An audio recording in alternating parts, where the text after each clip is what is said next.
Okay, two quick questions I got from the students. Let me just tell you about them. We're talking about partial coverage crowns. What is the difference between inlays and onlays and partial coverage crowns?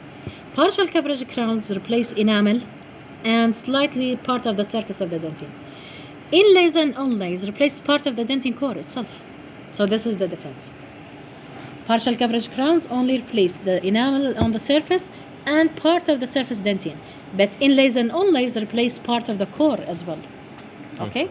And another difference, onlays were covering the occlusal surface. Yeah, we know. Okay? Crowns definitely were covering the occlusal surface, but not for the purpose of covering. It's for the purpose of covering the whole tooth. Okay? So this is the difference between inlays and onlays. The second question, do we do partial coverage crowns for anterior teeth? Okay, for anterior teeth. This is an anterior tooth, for example. Okay, and you're going to do a veneer. I'm supposed to do a veneer. Usually what we restore anterior teeth with are veneers, because they are the most conservative to do. Suppose this tooth is tilted. I've made it tilted. Okay, it has a regular morphology, for example. Whatever I'm doing I'm going to go and do a veneer. But before doing any veneer, I should do what?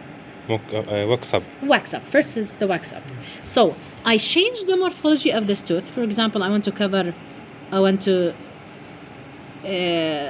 widen the tooth here to cover diastema or spacing. Maybe here the morphology is irregular. I want to do this morphology. Maybe there are some other issues in the crown, tilted, rotated, and whatever. So I do the wax up where I finalize the shape of the crown. Okay? Second step is what? Doing a mock-up. Whatever I have here, I'm going to do it with composite on the tooth and beside the patient's mouth. With the mock-up in place, what am I going to do? Depth grooves. Huh? This is the first preparation. In enamel. Veneer preparations are in enamel. I do my depth grooves, and then I begin preparing the surface with the mock-up there. And what I find in the final result? I find a patch of dentine exposed here. After finishing preparation, I find a patch of dentine here. Maybe I found a caries, proximal caries class 3 here. So this is also dentine exposed. Maybe I have already a notch here. So I have some dentine exposed here. Patches of dentine inside a veneer are acceptable up to a point. There is a percentage or ratio. I'm not going to tell you this ratio because this is my task of next week. Okay, there is a ratio for how much dentine is allowed to appear inside an veneer preparation to still consider it a veneer. Not only this, there are two rules. It's the amount of dentine.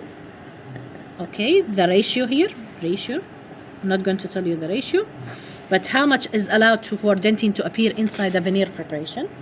The second rule is having enamel all around my margins, because this is where I'm preventing leakage of fluids and later our secondary caries and debonding maybe. I want to prevent all of these. When veneer material, which is mostly ceramics or systems or porcelain systems, whatever they are, they bond very well using the bonds we have, the technology we have, bonds excellently to enamel, but could not bond the same thing to dentine. So if I have a lesion here, I should not stop on dentine. I should go and overlap to the other side to cover the dentine until I reach enamel. So this is the second rule. So rule number 1 is enamel margins all around. So I have to bypass any dentine exposed.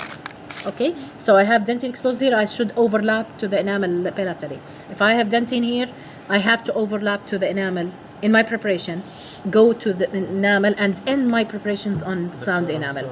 So rule number 1 is enamel margins all around. Second rule is dentine ratio appearing less than the ratio recommended. Finally, what if I have cementum? Just to complete the point, and I'll get your question. What if I have cementum here? Once my preparation is on cementum, I go immediately to 3/4 crown. I could not end on cementum. Once I'm ending on cementum, I don't have an enamel margin here. This is no longer a veneer. I have to go 3/4 crown. What does it mean 3/4 crown? My preparation should expose all of the dentin.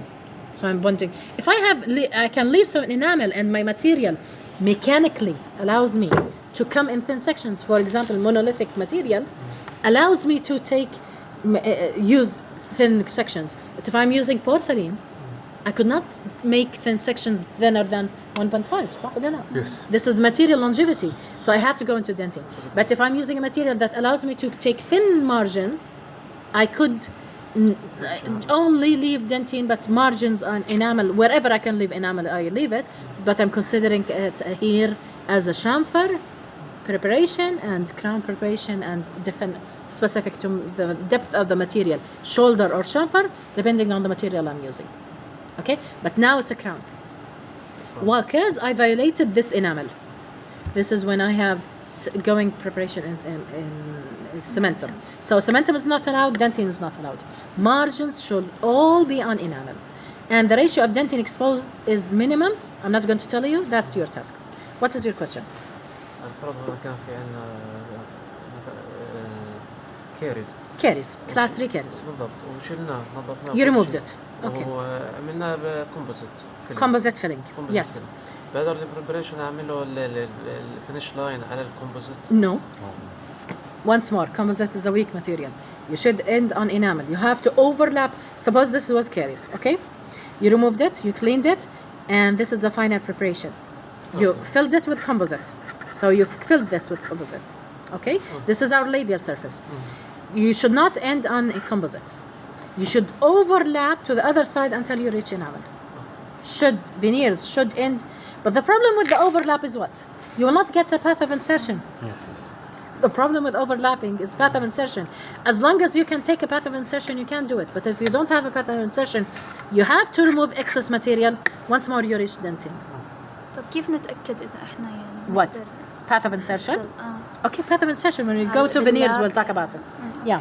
If you're in doubt, take an impression, go to the surveyor and survey around the crown and see if you can get a path of insertion on it. Okay? Thank you.